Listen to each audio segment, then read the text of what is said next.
Welcome to today's April 17th, 2019 Legislative Seattle School Board meeting. As we begin, the board wants to recognize and honor the First Peoples of the Puget Sound Territories by acknowledging that we are on the land of the coastal Salish tribes. We'd also like to acknowledge and welcome Sophie Rotter-Aboyan, who is joining us on the dais this evening from Ingram High School. Ms. Rotter-Aboyan will be having an opportunity to give comments, and you will be part of the school board this evening. You don't get to vote, but you get to ask questions if you stick around, and we hope you do until the bitter, bitter end. Roll call, please. Director Burke. Present. Director DeWolf. Present. Director Geary. Present. Director Mack. Here. Director Patu. Here. Director Pinkham. Here. Director Harris. Here.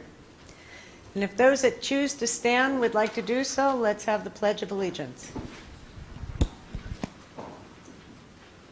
I pledge allegiance to the flag of the United States of America and to the republic for which it stands, one nation, under God, indivisible, with liberty and justice for all. We have here in our audience, and soon to come to the front, students from Kimball Elementary School. We would like the directors to come sit in the front row so that we can enjoy the performance. Thank you.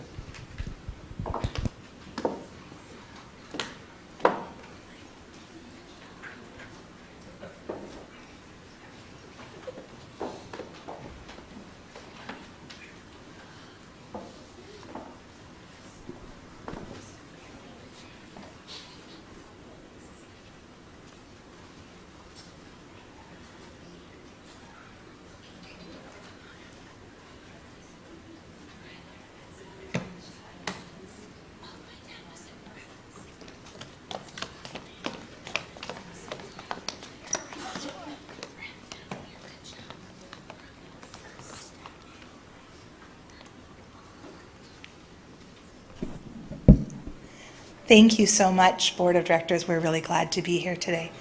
The first song that our students are going to present to you is called Green Apple Tree.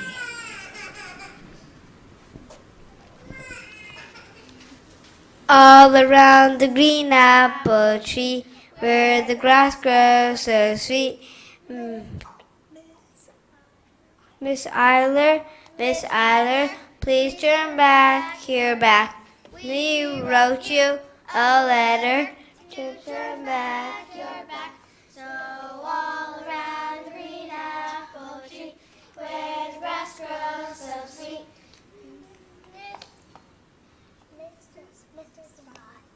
Mr. Spot, please turn back your back. We wrote you a letter to turn back your back. So all around the green apple tree, where the grass grows so sweet.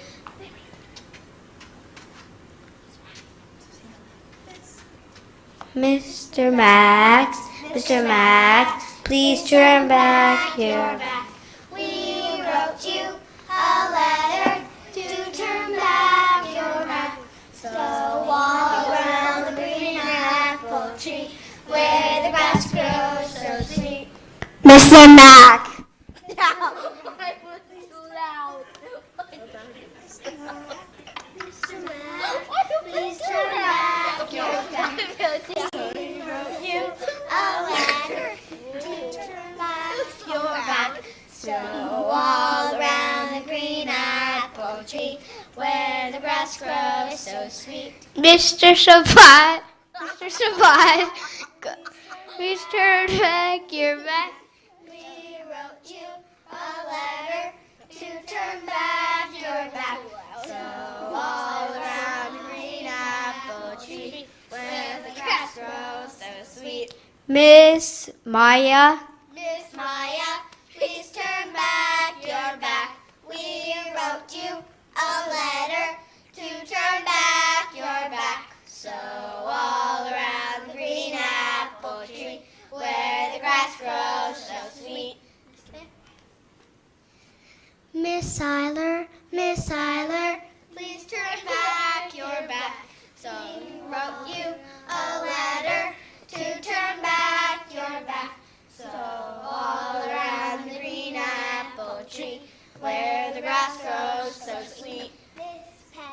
Miss Penny, please turn back your back. We wrote you a letter to turn back your back. So all around the green apple tree, where the grass grows so sweet. Miss Claire, please turn back your back. We wrote you a letter to turn back your back. So all around the green apple. Hati patata. Hati patata.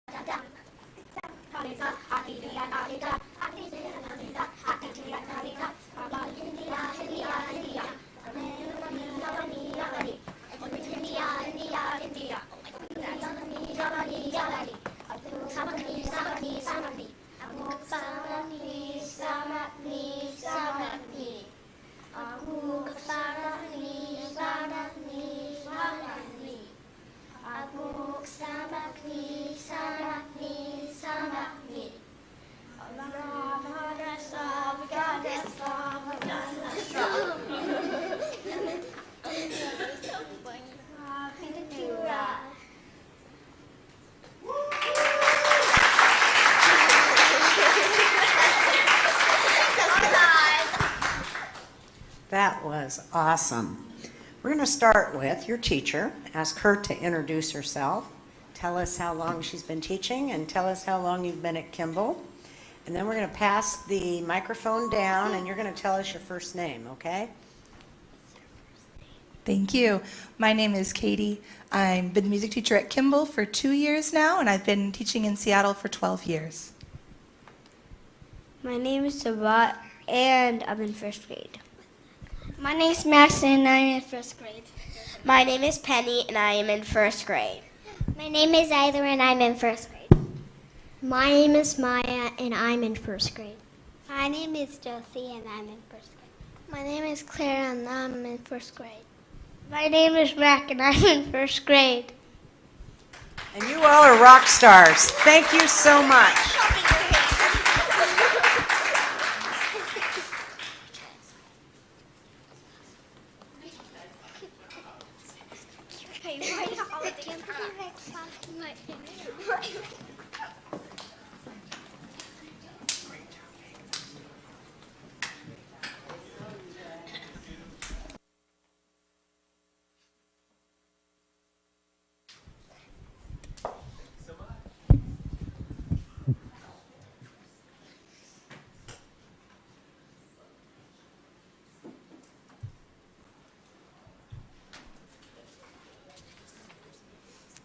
Madam Superintendent, the floor is yours. Thank you, Kimball Elementary. That was awesome. Appreciate you being here. Just first like to welcome everybody back from spring break. I'm hopeful everyone is rested and ready for the rest of the school year. As many of you know, we had our State of the District event last night, and I just want to thank everybody for attending. It was a really phenomenal event. I just want to really give a special thank you to Carrie Campbell and the communications team for organizing everything. They were really awesome. I'd also like to thank Seattle Colleges and in particular Dr. Edwards Lang for hosting us, City Year, and the Alliance of Education for their partnership, and the students, of course, who stepped up to share their stories, speak their truths, and perform for all of us. If you were there, it was really nice to see a student-centered event with student voices and things that are really great that are happening across our district, and I couldn't be more proud. I also just want to take a moment to introduce Ron O'Boy, who is going to be acting Chief Legal Counsel while Noel is taking a new position, and look forward to working with you, so thanks for stepping up into that role. One of the board's action items this evening is the approval of the Families Education Preschool and Promise Levy Partnership Agreement. And I'm really just so thankful for the voters of Seattle for supporting this work, the partnership with the city and Seattle colleges and the Seattle Public School team of Ronna Boy, Caleb Perkins, Wyatt Jesse, Cashel Toner, James Bush, and Diane DeBacker for their hours and hours and hours of work with the city to get this agreement together. So thank you so much to our staff who worked really hard on getting it done. Seattle Public Schools are so lucky to have you on their team.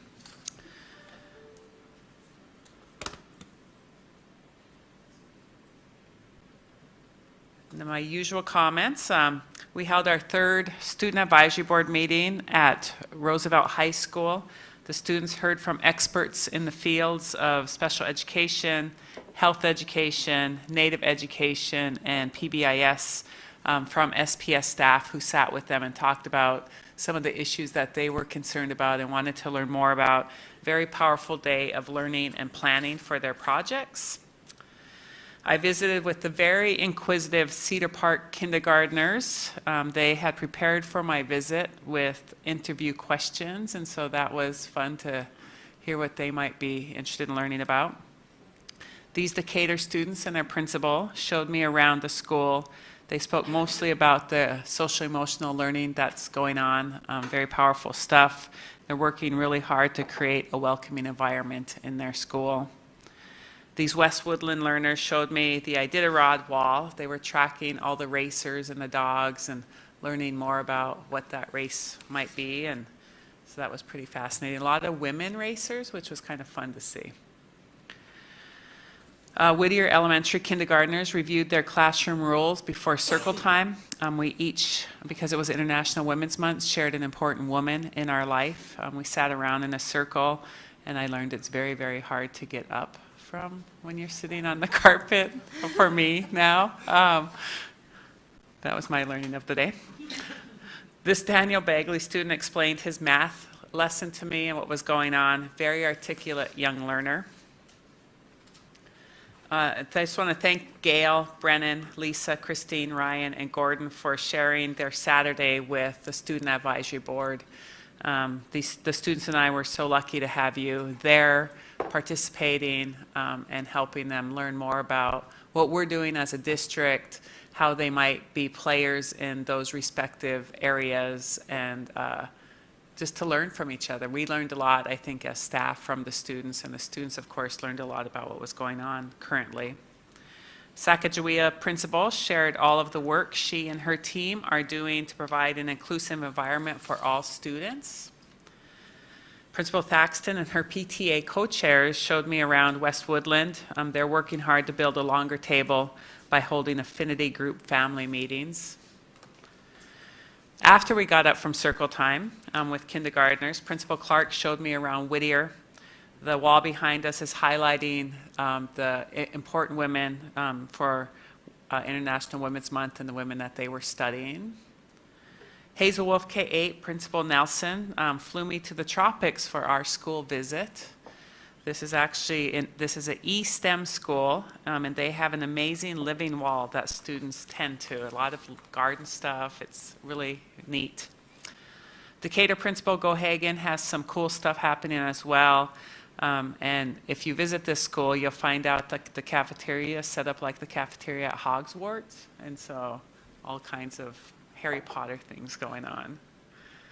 Principal Olette showed off the artwork at Cedar Park that's left. This was actually, their school was an artist commune that rented the site before Seattle Public Schools needed the space, and so there's a few remnants still around that are pretty interesting, and he said he was going to try to figure out what those were and why they're there and what's the story behind.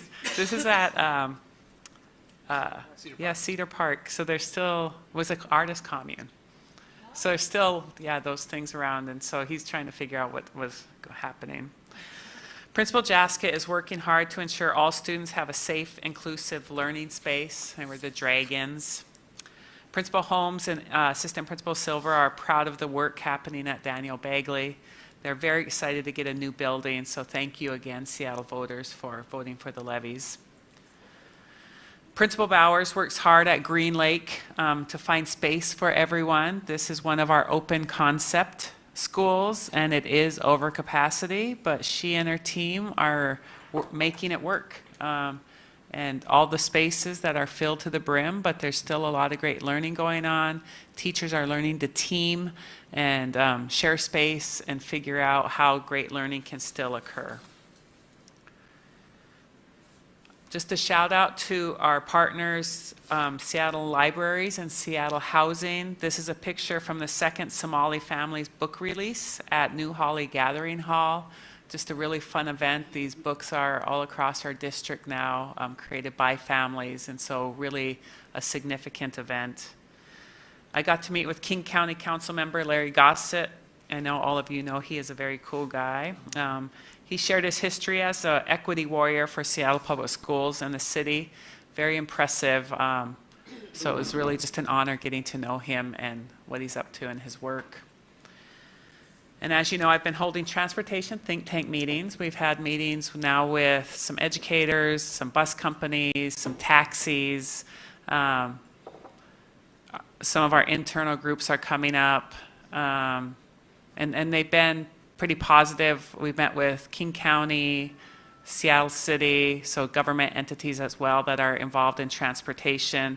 And so know that these aren't just conversations about buses and taxis and ride shares. These are also conversations about walk zones and sidewalks and bike routes and all of the things that encompass how students get to school. And so they've been pretty powerful learnings. This is the picture from our technology experts. So Assure Ride, which is a local group that really does help, I think, Renton School District right now with some of their special education student delivery. We also had Amazon in the room. Hop Skip Drive, which is a California company that really works, it started out with moms at home, sort of doing rideshare, and sort of developed into this company now that is still women focused, bringing women drivers on, developing relationships with families, and just sort of like a rideshare, but all family oriented. We also had Uber and Lyft in the room, Lime Bike, just talking through some big issues, and just want to thank them for sharing their ideas with us. And as I said, we had taxis at an earlier meeting, government entities, educators, and so talking about all of these things have been pretty interesting.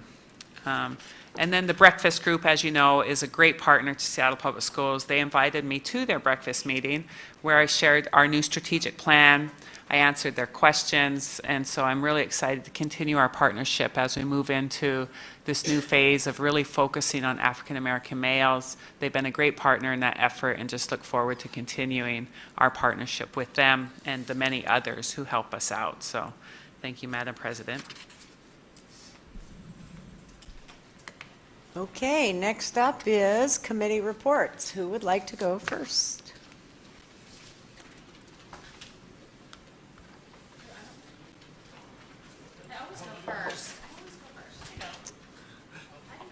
Director Pinkham, Audit and Finance Chair. It's like I can only hear people. I don't want to go. I don't want to. Yeah. So I'll go first. No, I'll pass it off to Jill, I guess. Instead, no. That's Cloud. Good evening. I'm Scott Pinkham, Chair of Audit and Finance. Just want to give an update of our upcoming meeting on Monday, April 22nd. I spoke with Julian Berge on what we're going to be doing on that day. We have 5 bar items coming up on Monday, including the amending Board Policy 505, employment, that deals with our volunteers that may be in our schools, a gift from the Smith Brooks estate. We'll discuss that because it actually is something of over almost $700K in value. The Kids in the Middle grant, the National Foundation, again, they're continuing to give us money. We appreciate their support. So that bar hopefully will come flying through this committee. Also have bar for a PTSA actually gift that exceeded the 250K. So good to see our PTAs are able to raise that much money, but it still brings up the issue: how can we make sure it's equitable for all our schools? What can be raised? The League of Education Voters also continuing a renewal of a grant for us, so that'll come forward to us in a future executive board meeting here. Special attention items, just information about some contracts that'll exceed 250K. Getting ready for, unfortunate with our current budget, that we are ready for any rifts that may occur. We did add another item. We will, for information purposes, talk about PTSA and other types of grants that schools may get for information, so we are aware of money that schools are bringing in that might necessarily come to our attention. Also discussing our minimum balance per policy 602 and our big sheet, as we call it, as we have a work plan for our audit and finance. So encourage people to come out there, because I think this meeting will definitely have some stuff that you'd want to hear the discussion about and enjoy the, hopefully, meeting. I find them enjoyable. Checking out my other notes, make sure. But again, that next meeting will be this coming Monday, 4:30 to 6:30 in the board conference room. If you make it, hope to see you there. Katsiaya, thank you. Director Geary. Okay, for CNI, our next meeting will be April 23rd, also in the board office, 4:30 to 6:30. We have a packed agenda with a hard stop at 6:30 for non-committee member board members that want to attend. We'll be looking at the highly capable. I'm just letting you know up front, I'm going to be keeping it to schedule. But I've made changes to the overall agenda to allow for discussion all the same. Okay, so we'll be looking at the highly capable annual report, and I'll remind everybody that this is the report that we send to OSPI as a matter of routine, and we have seen it over and over, and it always brings up a lot of issues around our highly capable cohort placement and within the district. But this is just an annual report that we send to OSPI and is not a reworking of the HCC program. I remind everybody of that because it always generates a lot of discussion, but we do have a task force around that issue now that is resolving and working on those issues for us so that we don't necessarily need to do that around the annual report. We're going to see the return of the Satterberg Foundation grant, so that's always welcome and a bright spot in our day. We're going to be moving forward on 2024 out-of-district credits and credit recovery. Again, a thank you to Director Mack for her input, and hopefully she's had a chance to look at those things, and will get back to me if there's anything further concern. Okay, we'll take a look at it because your edits have been considered and adopted. Then we're going to be discussing moving forward on our science adoption. So we've had a lot of discussion around that, and I know we're getting a lot of correspondence as well. So we are moving it forward, and so that is one of the discussion points, and I know it will be one that will generate a lot of discussion again.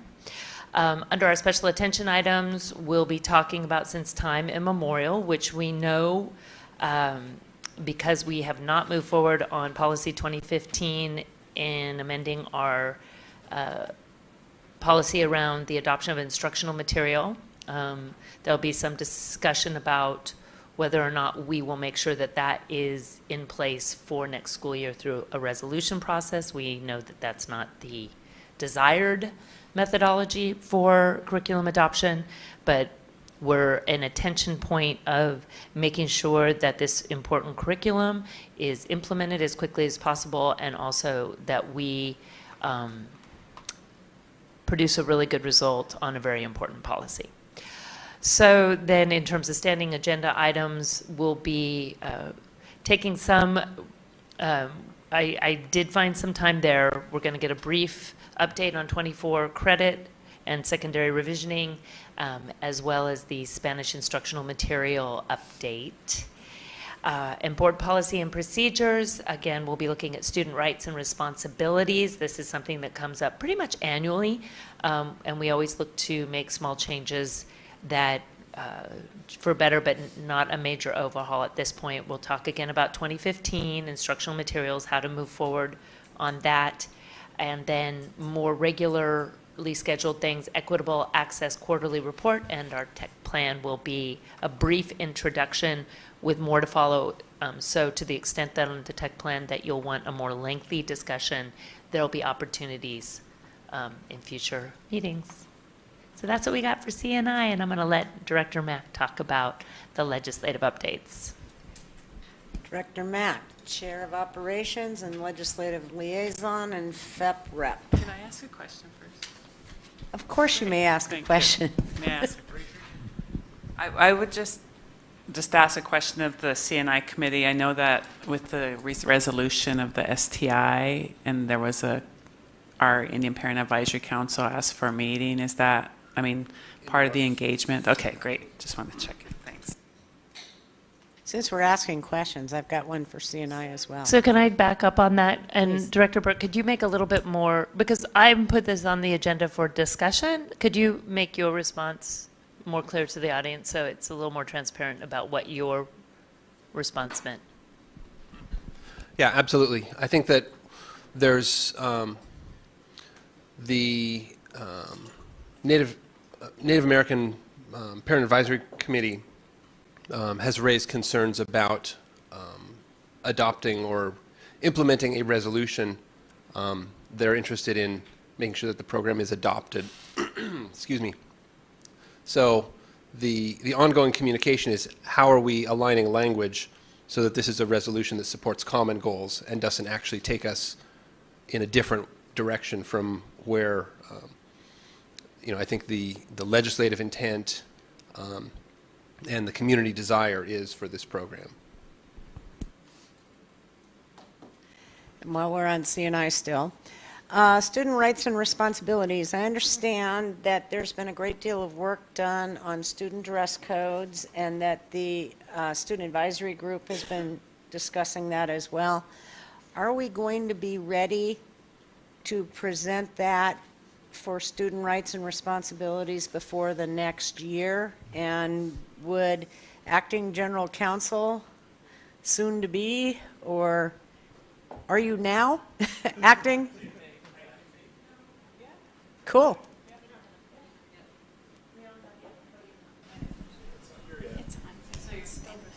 Okay, so Ronald Boy, what we're going to do is we're going to do a policy for the dress code. So it won't be part of student rights and responsibilities because that is really more of a discipline-focused document, and we want to not treat dress as a discipline.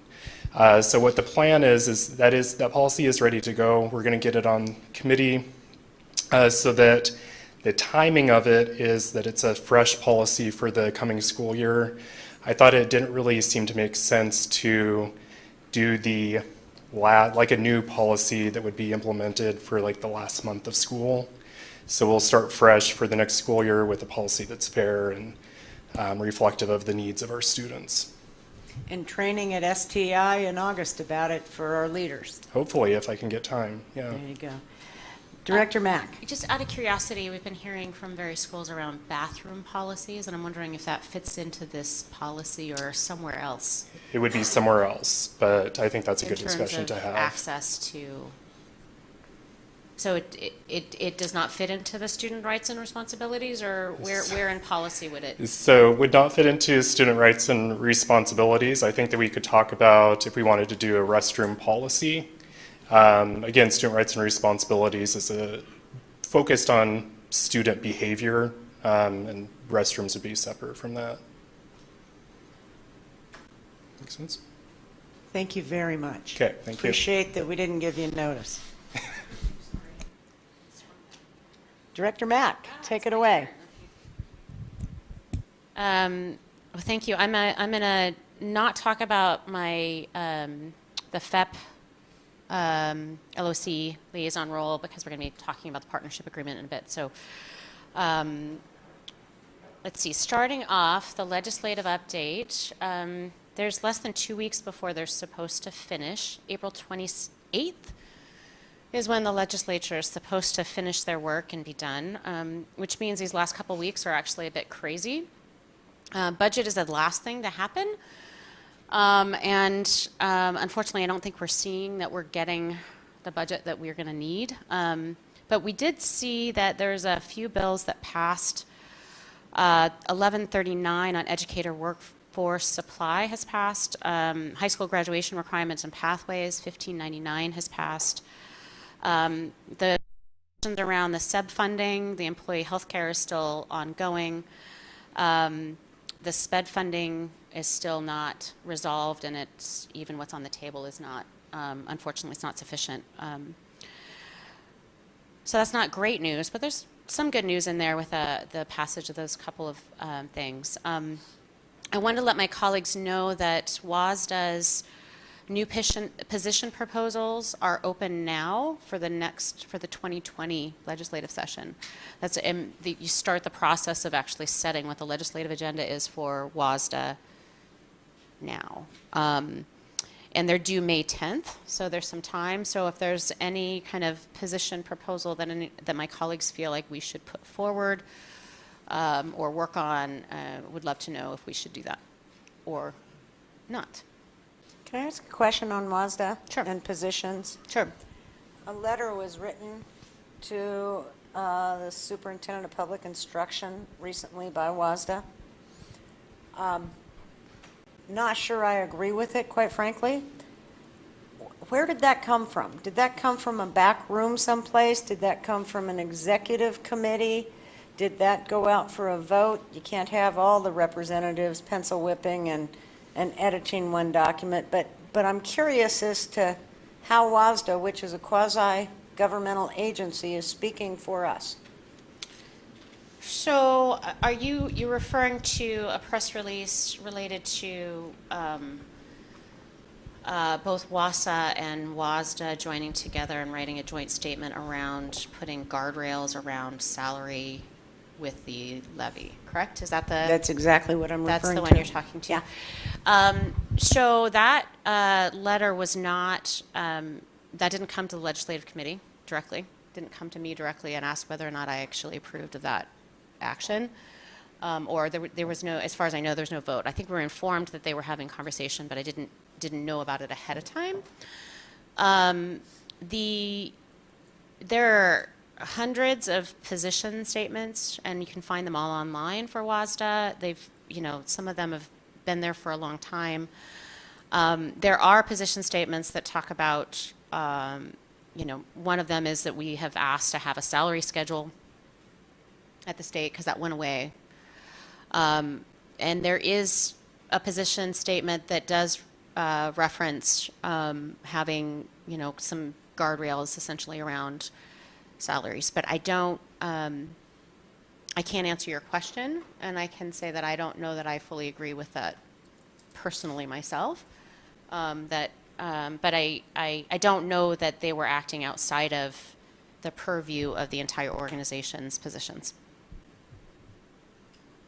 Please continue.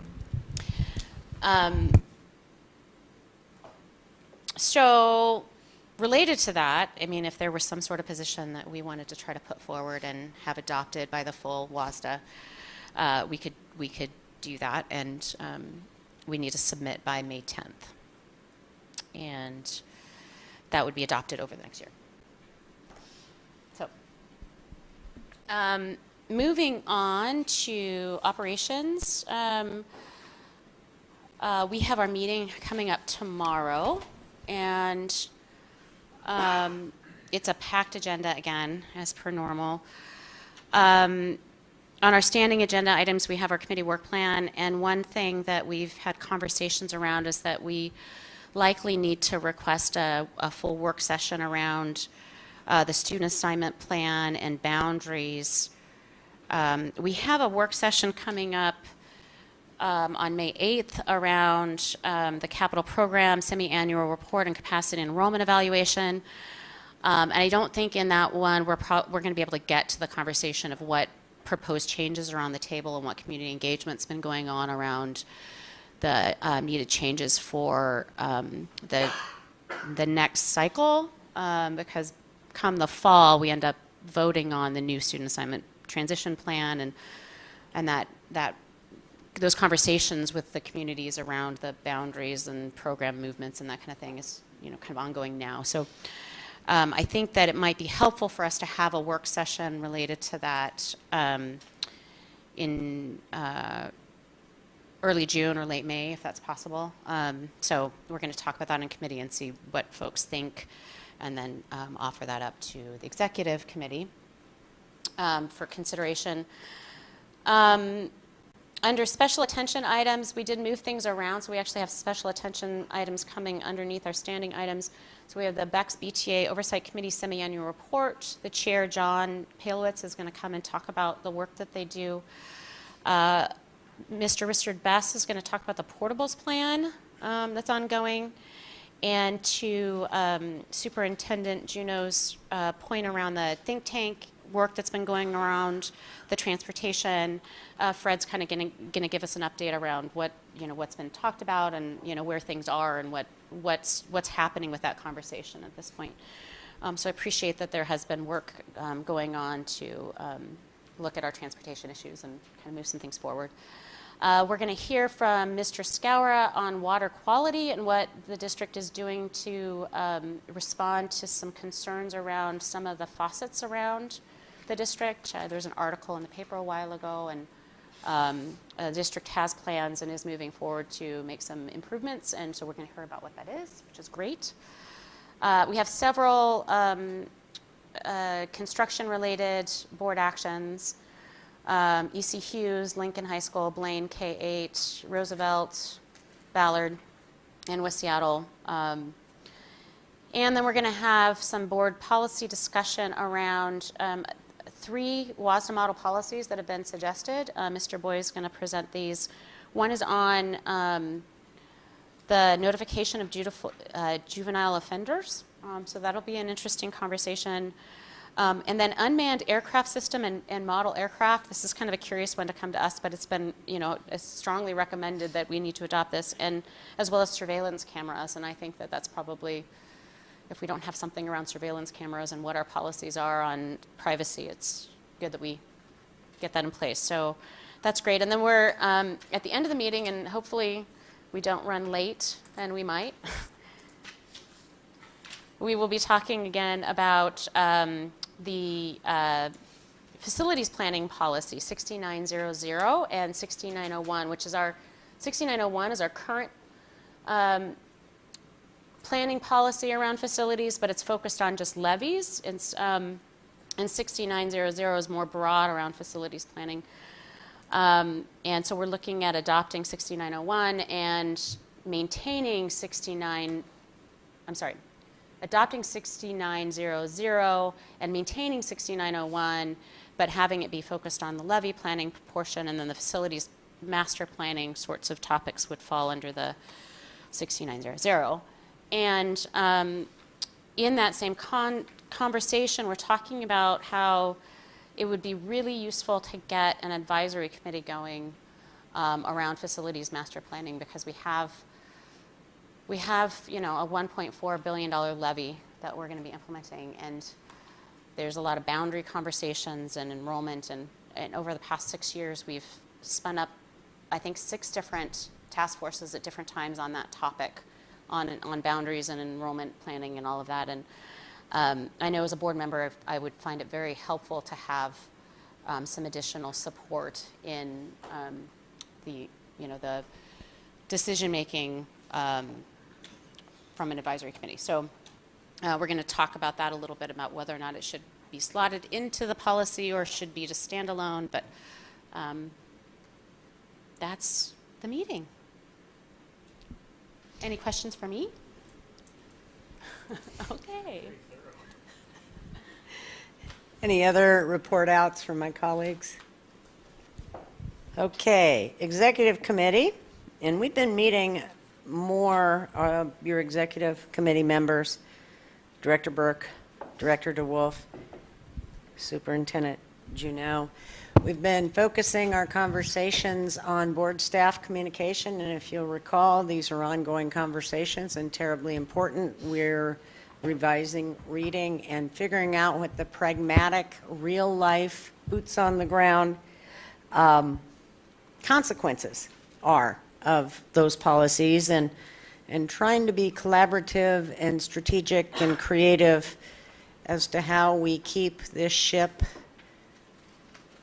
going in the same direction and having everyone's needs met when everyone is overscheduled and overwhelmed. The other issues that we are speaking about offline are the superintendent evaluation. Very thoughtful, thorough, interesting conversations, and of course, given the fact that we passed a strategic plan, 5-year strategic plan, and very hard work in the making, expect that to be focused. The other is having the conversations about whether there are board goals, superintendent goals, SMART goals. How do we braid those together, and how do we blow up the silos and work together and delegate and still maintain accountability and transparency? We heard from Mike McBee, representative of 609. We try and schedule a conference with our labor partners so we can have a conversation. What's on your mind? Here are some of the questions I have. They don't have to do with collective bargaining, but it opens up an avenue of communication that I think is really healthy, and I'm proud of our adding that to the agenda. And also for the next meeting and thereafter, I've added a standing item for public affairs and the comms team, because with the restructuring, they don't have a committee to report to, so it's the executive committee, and we keep looped in its transportation and collaboration. I think we're doing good work. Those meetings don't run over because when the minute hand hits the top of the hour, everybody gets up and leaves. But really good conversation, a fair amount of give and take, and we invite you down. They are public meetings. Sophie, you ready? Yeah. Okay. We're welcoming again Sophie Roeder Aboyan from Ingram High School. She's a member of the Ingram gymnastics and track teams. She enjoys singing in the treble choir and participating in school drama performances. She is in the accelerated IB program at Ingram and on track to receive her IB diploma in May. And did you see that the legislature just passed equivalency credits to AP for Washington public universities and colleges yesterday? Yeah, that's amazing. It is good stuff. It hasn't been signed by the governor yet, but y'all just moved up a notch. Thank you. In any event, tell us what you like, what doesn't work for you, and what you think we should know. Please. Okay. Floor is yours. Thank you. My name is Sophie. I'm a junior at Ingram, and thank you for having me. I think that the last time I was here, I was in elementary school singing in a choir at Whittier up on stage like the kids did earlier. So it's great to be back here after all those years. If you ask most students at Ingram what the best part of our school is, I believe that they would say the community, which starts by creating a welcoming environment for all incoming ninth graders. And one of the programs we have at Ingram is called Link Crew, which is active in other schools in the district, I know too, and I'm a leader for that. And what we do is we help welcome students from the first day they walk in ninth grade to feel as welcome as possible at Ingram in the great community. And the first aspect of the school that I thought would be interesting to talk about is the International Baccalaureate program, because it's what grew the student population when it was first adopted, I think in 2002, which is when I was born, so it's as old as I am at Ingram. And yeah, it's still a driving factor for most students to attend. And that was the case for me and my older sister when we were deciding where to go for high school, because we live in the Ballard area. And the IB program has shaped the school in both positive and negative ways that I will talk about, because on the positive side, the IB classes do a great job of preparing students in terms of time management and college workloads, and it also emphasizes the critical learning, which differs it, I think, a bit from AP. And it brings in students all across Seattle, so people can test in, or if they're already in HCC, it will bring them into the school. But on the negative side of the IB program, Ingram does have a heavy segregation between people that do IB and those that don't. And that also leads in to extreme racial divides, with IB classes and IBX classes being predominantly white. And if you were to go into one of those classes, you would see very few people of color. And in the cohort of students that I'm in for the full IB diploma, there isn't even a single African American student in it, and I think that's out of around 70 people, which is not a good representation of the school. And this higher academic program doesn't reflect the diversity that Ingram actually has. And to further this point, the racial divisions exist in other areas as well. I am a part of the theater program at Ingram, which is also predominantly white and predominantly female, which is, I know, common of most theater in high schools. And actually in my freshman year, there was an extensive effort to try to diversify this, because we did Hairspray for our spring musical, which was the first show I did there. But since then, the class has basically returned to an almost white group of students, which obviously is not good at all, and we want to bring in as many people as possible. And Ingram's school motto is, "It's a matter of pride," and that we have an acronym for that, and the D in that acronym stands for diversity. And diversifying the IB program is one of Ingram's goals for the future and for most programs in the school, which I was talking to our front desk lady about today, actually. One of the main ways that students in different academic programs can meet each other is through athletics, clubs, elective classes, other activities. And I have loved getting to know new people through the activities I chose to do, which, as said earlier, these are the same ones: gymnastics, track, choir, and theater. And it may be generally thought among students at Ingram and other high school students that Ingram is not that good at sports, but we do have some of our own successes. In fact, our boys varsity ultimate team won state this year, which is pretty cool. And a girl from Ingram won the 100-meter hurdles in track last year. And these accomplishments probably aren't known as well because they're not part of big sports such as football and basketball. But of course they matter just as much as any sport. And the less popular sports do receive less funding at the school, and they also draw in less crowd attention, which I know is natural because people will want to go to the bigger sporting events. And the main sport I focus on is gymnastics, which I have done since I was a very young child and continued into high school. And for many years, our team had to drive to Nathan Hale every day after school for practices, which isn't that enjoyable when you have to do it 5 days a week. Because Ingram didn't have equipment of their own, and our athletic coordinator had to push for many, many years to get the money for us to get our own gymnastics equipment.